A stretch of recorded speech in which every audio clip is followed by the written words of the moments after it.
At the start of 2023, we made a big decision to sell our 3,000 square foot home and chase our dream of becoming more self-sufficient.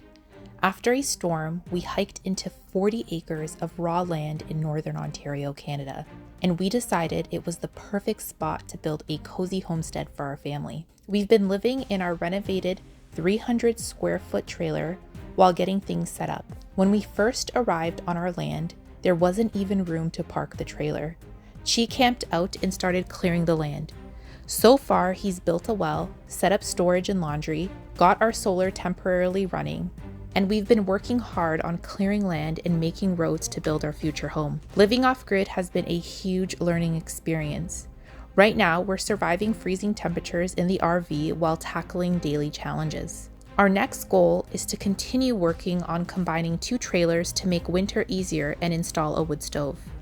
Things are behind schedule, but we're making it work. Stick around, friends. This is Off-Grid with Gina and Thi. Alright, now I'm working on moving my washing machine. I tie a rope around it so it doesn't go anywhere.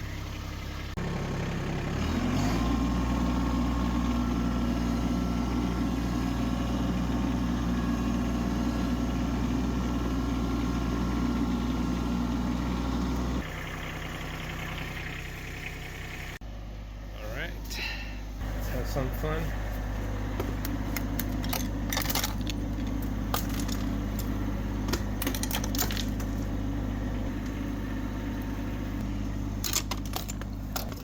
Oops.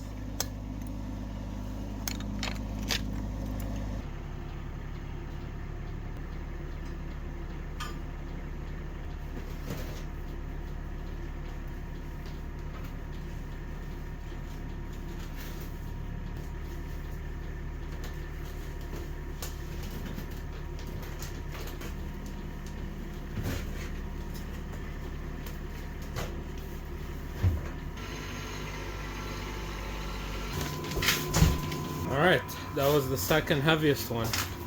It's a little tricky doing it by myself because the legs kept on getting stuck on the pallet. Would have been better if I had like a plywood to slide it on. Yeah, good idea. Maybe I'll use that for the dryer. Anyways, the wood stove is going to be heavier than this, but so far so good. So, trying to move my dryer, but my gas line is a little underground here. And it's frozen, so I'm carefully trying to loosen the ground around it without cutting into the gas line. Alright, I was able to loosen the hose out. Now just gotta fish it out. Finally, after 2 hours, I was able to get this hose out. Had to get all the tools here. Made quite a mess, but I got it.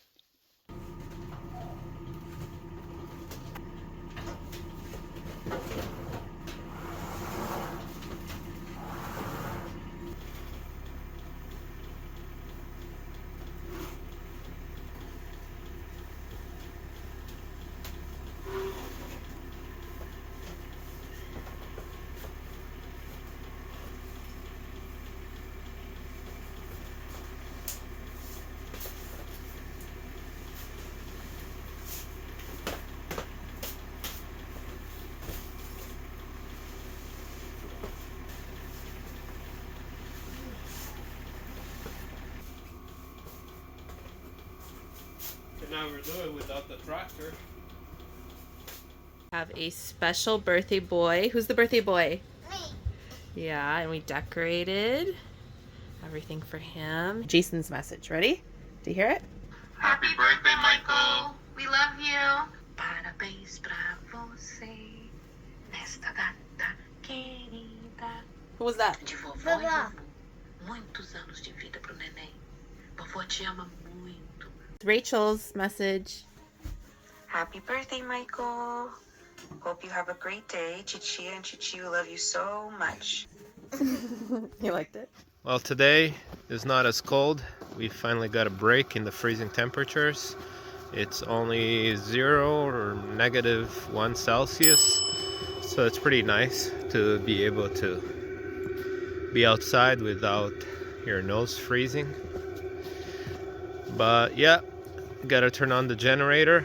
I still haven't set up my solar panels yet, so in the meantime I've been just using the generator to charge my Bluetti AC200 connected to a couple of the B300K batteries, which has been working out fine because my other system has more storage, but I'm never able to charge it fully, so I only get to like 50%. And I feel like doing shorter cycles ruins the battery life, so I prefer to use a smaller system. Just it's enough to get through the night, so that's what I've been doing.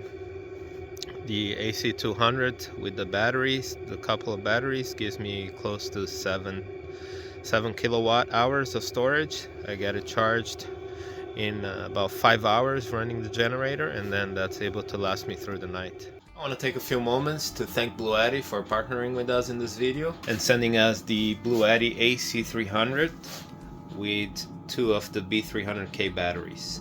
It has a nice screen here which you can control to turn on the AC and the other functions. It also has wireless charging over here for my phone, so there we go. It has 6 20 amp regular household plugs. It has a 30 amp plug that works for my RV, and it also has some DC outputs. This one is a 12 volts 30 amps, which is going to be useful because I need to run my Viver heater and it needs a 12 volt source, so I just need to get this cable and then I'll be able to use it. At the moment I've just been using a battery hooked up to a car charger. Not the best setup. So yeah, definitely going to be useful. It also has some DC outputs. The USB-C 100 watts, has 4 USB-A's, 18 watts, 3 amps. Bluetti sent us 2 of the B300K batteries. It needs at least 1 battery to operate the unit, and you can expand it to up to 22,000 watt hours. Well, the batteries are lithium iron phosphate, which are one of the best in the market. As far as it comes to charging the batteries, you can use solar, which is up to 2,400 watts maximum from 12 to 150 volts. You can charge it from a car cigarette lighter port, either 12 or 24 volts. And if you combine both solar and AC, you can charge up to 5,400 watts at once. Alright, let's put this to the test. Let me show you guys what it can do. So it can handle 3,000 watts continuously, 6,000 watts surge. So let me turn on a couple of things and see how it handles it. So let me turn on my dryer first. It required a pure sine wave to operate, which the AC300 does provide.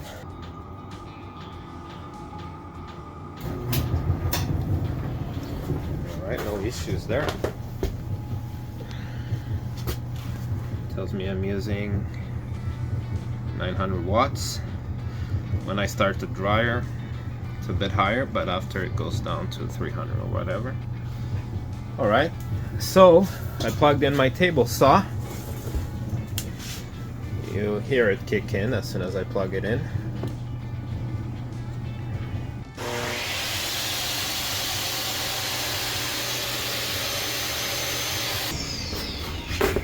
Alright, let's test my compressor as well.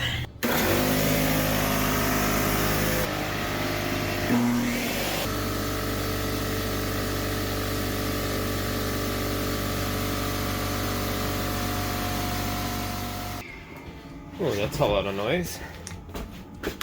But yeah, handled almost 3,000 watts, which is what it's rated for. I reached like 2,700. Alright, let's go turn on the generator and see how the UPS system works. And you can see here that 500 watts is going to my AC load. So if I unplug here, then all of the power will be going to the battery. So yeah, the Bluetti has been very useful for us because we're off grid. But even if you live on the grid, it's always good to have a backup, especially if the power goes off in the winter and you can't run your furnace in your houses. It could be a life-threatening situation, so it's definitely good to have a backup option. So check out Bluetti. The links are on the description down below or in the pinned comment. And again, I just want to thank Bluetti for partnering with us so we can show you guys these awesome products. And right now Bluetti is having some amazing Christmas specials, so make sure to go check it out.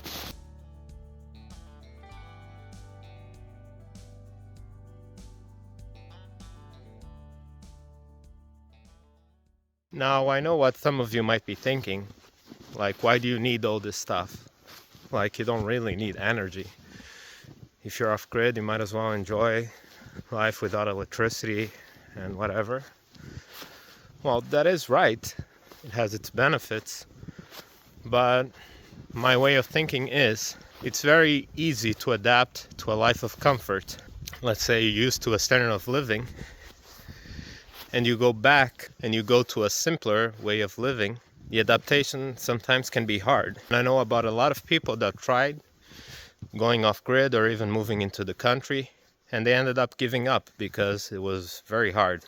It's a very drastic change, so a lot of people are not able to handle that adaptation and end up giving up. And then they end up even telling other people, oh, don't do it, it's so bad, like you won't be able to do it. So, and I know that this is where I want to be, and I want my family to grow up, my kids to grow up here. So I want to make sure I do everything I can to make life as comfortable as possible so that we can have a good experience here. And over time we might get used to having less and less and less and reduce our consumption of energy and stuff like that. But in the meantime, I just want to try to make this transition as easy as possible so that everyone enjoys the experience and we're able to do this for the long term. So yeah, in summary, some of you might think we're bougie, and you're right, we are bougie. We used to living in the city and all these comforts, and I just don't want to switch cold turkey like that, because then it's going to be very hard for us. So let's ease up into the experience. And let me go turn on my generator. So this wood stove is brand new, never been used before, but I didn't have a proper place to store it, so it stayed out in a year in one of those portable garages, and it's a shame, it got all rusty. Well, I'm sure I can do something about it. There must be a sort of paint or polish that I can put on it. But yeah, not having proper storage spaces, it's really an inconvenience. Last night when I was trying to open my garage there to get my wood stove, by mistake I opened the wrong side and I got this whole thing came undone. So I had to take out the snow from the top. Now I'm just cleaning around here so I can try to pull this tarp back where it belongs. So I'm just finished cleaning up the snow over here. This is a lot harder than it looks, man. It's a lot of snow.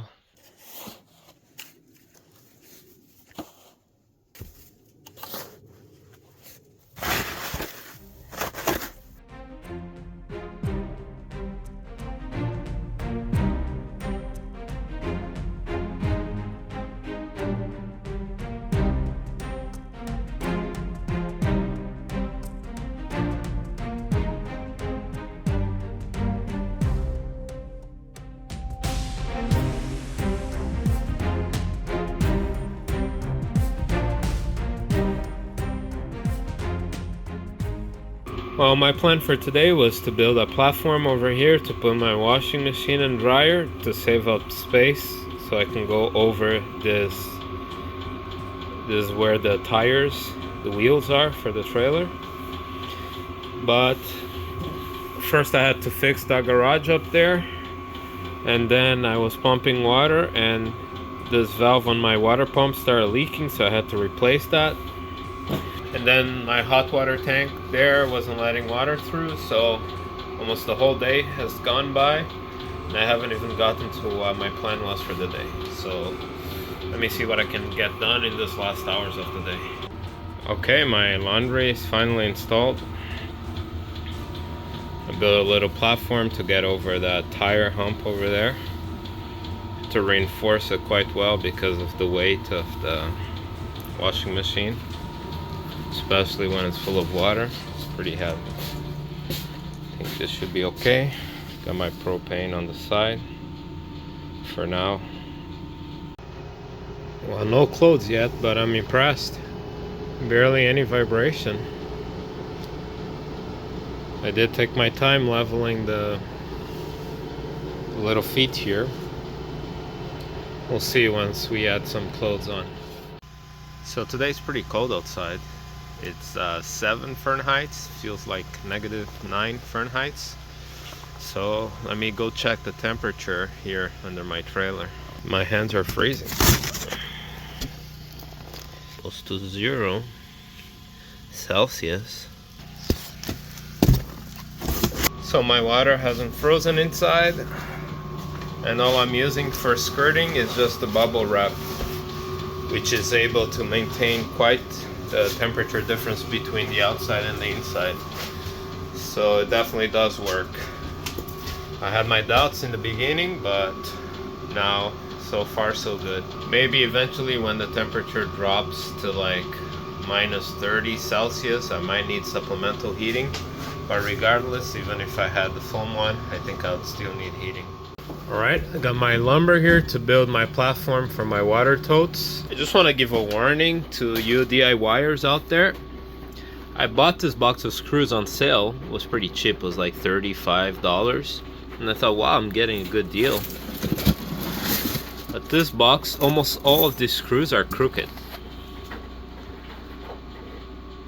So as I'm putting them on, it doesn't go in, and then so basically I have to pre-drill every hole so that I'm able to use these things. I'm almost putting this in the garbage. Like the time I've wasted with the screws, it's not even worth it.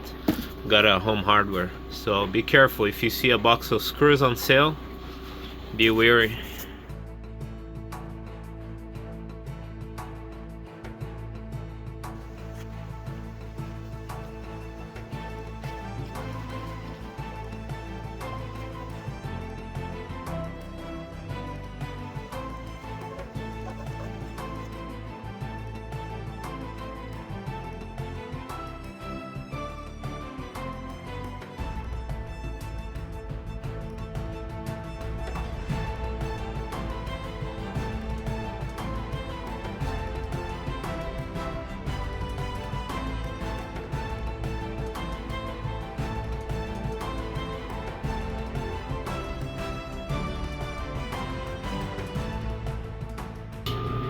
Alright, I'm done my platform where I'm gonna be putting the totes. Okay, now it's ready. Can't wait to put these things in here. It's so hard to work without any space. So my vision is starting to take shape. Don't mind the mess, but so the 2 totes over there. The wood stove installation I'm gonna focus on next, which is gonna come more over here, and I'm gonna put some metal sheeting around it to protect from the combustibles around. Laundry area, and I got a good space here between the closet and the machines, so pretty happy with that. And over there is gonna be my electrical side, which I still have to work on. It's a beautiful night sky over here. Oh, actually I can't see the ring, eh? I can see there's a ring around the moon. How cool is that? Ask what it is in the comments. Ask them that. Nicholas is asking if you guys know what this ring is around the moon. Please let us know in the comments. Really curious what it could be. She said that I need to come outside because I'll regret it if I don't and see the moon. So here I go in -20-something degree weather to go see the moon. Oh, wow. I see it. Yeah, wow. No, you have to go stand It's over gorgeous. there so you can Oh see my the gosh, I have to circle. go more over there. Oh my gosh, it's so freezing. But it's, wow, it's light outside because of the moon. Yeah, I can see you. Look. Yeah, I can see you. Yeah. Holy smokes. Oh, because the moon has that like ring around it. Wow, it's so bright. When we build our home, we need a nice window so we can take advantage of the view. and see the moon. It's cold. Very nice. Morning, friends. It's freezing here. Gotta check on my propane. And the temperature here, it's minus 15, feels like minus 25, I think, outside. In here, it's close to 0 Celsius, so it's getting close to freezing temperature. So when the temperatures are this cold, I probably go through a 30-pound propane bottle like every 2 days. So I go through probably like 3 bottles a week at least, which is not cheap. So I pay around $45 Canadian for a refill of these 30-pound bottles. Yeah, I'm getting close to needing a heater down here. This is my priming water. Already started to freeze a little bit. So yeah, I need to put a heater down here.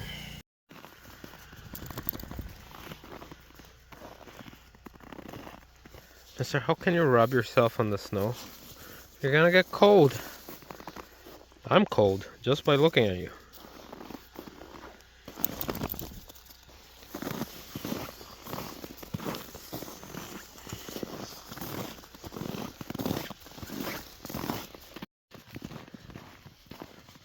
What'd you find, Max? What'd you find there?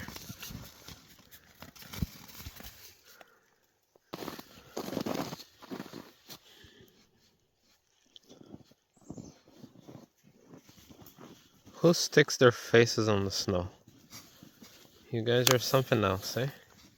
Alright, so in one pump I was able to get, still going, 1,000 liters. I'm gonna stop here for now to test out everything, make sure everything's working well. But yeah, it's good that I can, in one pump, get 1,000 liters of water. So I've been working on moving my water lines. My filters used to be under the trailer, but now I have my pipe coming from the well, just passing by, running through, and coming in into the trailer over here. Now a lot of you have been asking, why don't I put the water line underground? And I've explained before in previous videos, but maybe some of you haven't watched those yet, that we are here temporarily. My goal is to go up where I built this road to build our future house up over there. So for me to dig a trench over here, first I only have 2 to 3 feet of dirt before I hit rock, so it wouldn't even be enough. I can't run heating wires because I'm off grid. I don't have enough energy for the consumption of the energy that it would take to keep that pipe warm, so that's not an option either. So the only option I have at the moment is to pump the water into my warm area and then empty out the pipe so it doesn't freeze and I can use it the next time. I'm hoping that once I have the 2 totes full, it would last me at least a week. But that's the plan for now. So I cannot bury the pipe because it would be a lot of effort even to get enough dirt on top of it to cover it up. And then for later on having to remove that pipe so I'm able to move it to my final location. I know I might be here a while, but I don't think it's worth the work right now. So I just prefer to empty out the water line. And once I'm in my future location, my final location, then I'll go ahead and get the effort of trying to figure out a way to have that insulated. So my water line comes in through here. And I have a valve here, a faucet that I'm gonna use to, once I'm done pumping, I'll shut off the water coming in over here, and I'll use this to blow air using my compressor so that I can clear the water line. So once it comes here, I have the sediment filter, 50 micron, then a carbon filter and another filter over there. Forgot what it is for, but anyway, so that's like 3-stage over here. And then it goes into my absolute H2O UV water filter. And at that point, then I go ahead and I have another faucet here. I can connect a hose, or it goes down there where it connects to the two totes. And once that pump is disconnected, I can use this RV pump over here that's also tied into the two totes. And I can use this faucet over here that's connected to the RV pump to pump water to my trailer. And this other line here, I'm gonna connect to my laundry machines, because right now I've been using like a water hose to connect to my laundry machines. I want to make a permanent water line running across there so that I don't have to be running hoses in here. So that's the plan for now. I've also parked the wagon for now. Instead, I'm just using the tractor to go down to the well. Getting lazy, what can I say? Now, before I used to be worried that I was gonna get stuck on the hill because of the snow and the ice, and I don't have chains on my tires. Yeah, I shoveled a bit over here and it's not too bad. I haven't gotten stuck yet. And if I do, I still have my backhoe attached so I can claw myself out of there. So that's what I've been doing.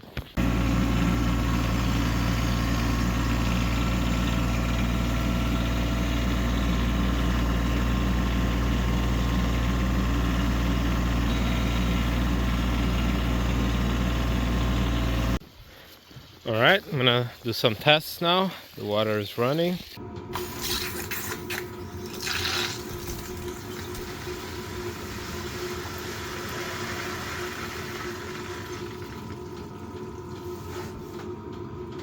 Sure I didn't forget anything. I'm gonna connect to this hose here to release some of the air.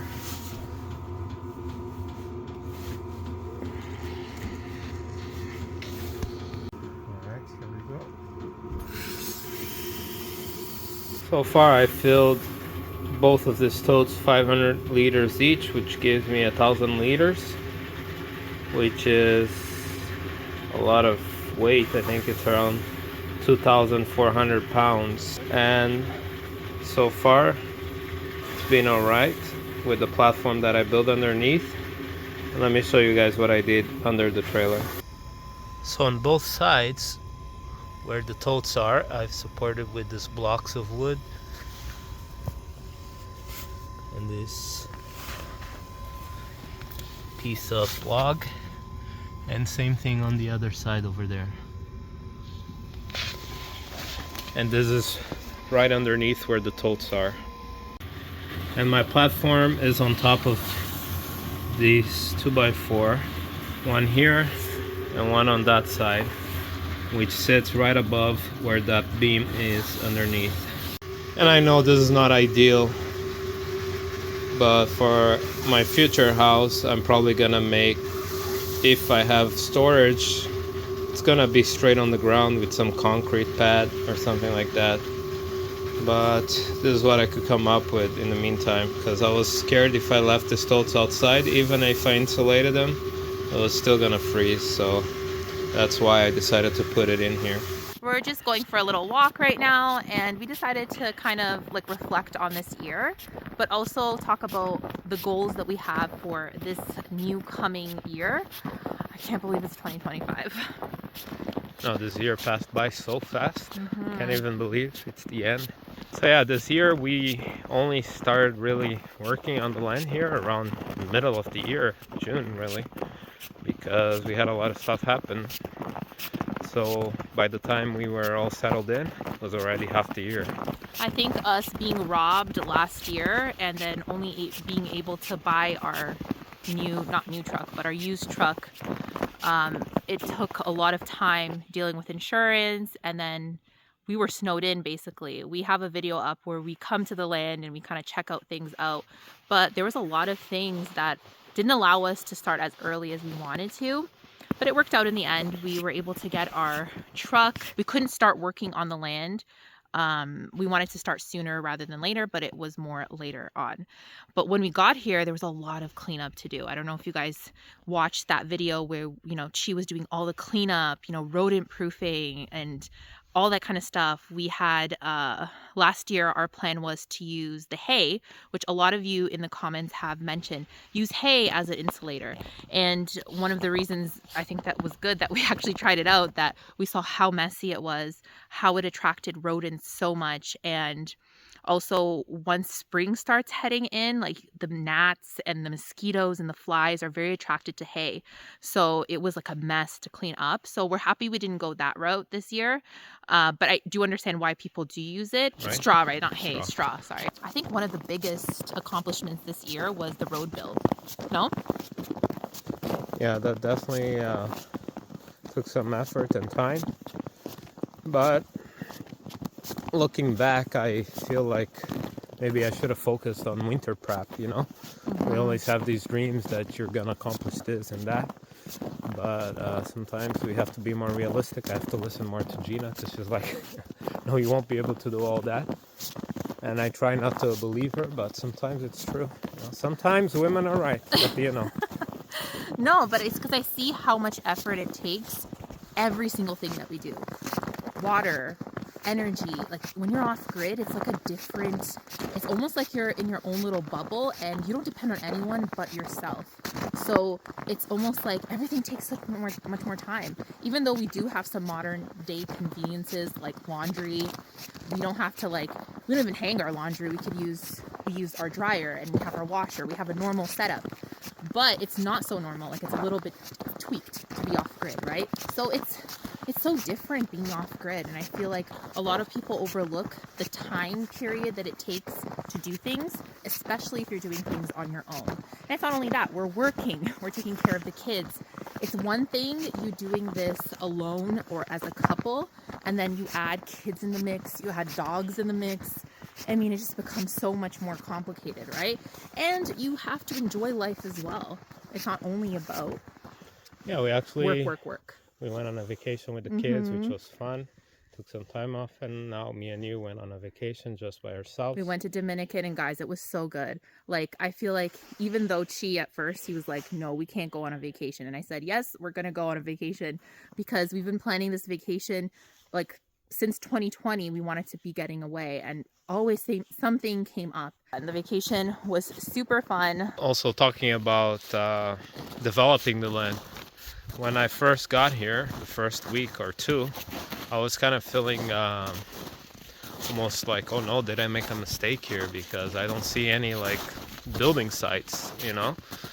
All you see is just a mess and rocks everywhere. And you start getting worried, like, wow, maybe I should have bought one of those clear-cut lands or something like that.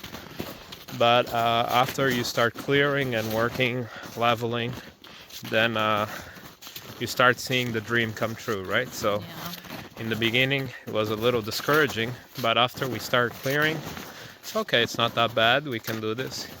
It does take time and effort and diesel on the tractor. But yeah, having the tractor is a huge blessing, because if we had to rent something to do this, like, to being more than what I paid for the tractor. Okay, so we're at the end of the road. It's full of snow. So hopefully we're gonna see a lot of more land clearing in the future, and we're just excited. Noticed is that in the winter here, the sun is really far. So I'm gonna need to clear way more than what I hoped or what I thought I would.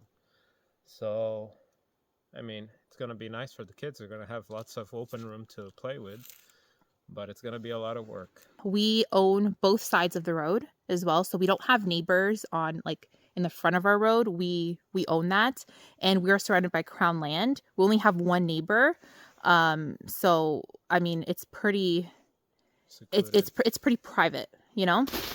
Even in the winter here, after we're done clearing and we build our house with my nice big windows, which is part of the dream. This view over here, it's gonna be a nice view. We're gonna thin out this forest so we can actually see through it. And as far as our build goes, my plan is to build something modest to start off. I'm thinking around 1,000 to 1,200 square feet and a couple of bedrooms. And then after that, once we finish that, maybe do an addition with a couple more bedrooms. so that the kids can have their own space. And also if we have visitors, a lot of our friends are saying, oh, we want to come up. And we want them to come up, but it's just at the moment we don't have oops, just got hit in the face with a stick. Yeah, at the moment we don't have the proper accommodations, and we feel bad to tell them, okay, go camp outside. She was mentioning the size of the home. Like, as you could tell, like, we are not just a couple living, like me and she. We're doing this with the kids. We're doing this with like 2 large dogs. We need a little bit more space. Like, we have to be realistic too in what we need. So we know that might take a little bit more time, and we're still deciding, should we go with a log home? Should we actually just buy the materials just to make it, you know, faster? And she's doing this all on his own. So it's scary, but it's also like exciting, but it's also like, what should we do, right? What's the next chapter? We still don't know yet what the plan is when it comes to that. We're kind of like listing the pros and cons. So I don't know. We'll see what happens. We'll find out together. Well, thank you everyone for watching. Make sure to like and subscribe if you haven't already, and we'll see you on the next episode. We know that the holidays is coming up, and Merry Christmas to all of you guys. Thank you so much for sticking around on our channel, and hopefully we'll have many more videos in the year to come. Take care, guys, and have a blessed holiday.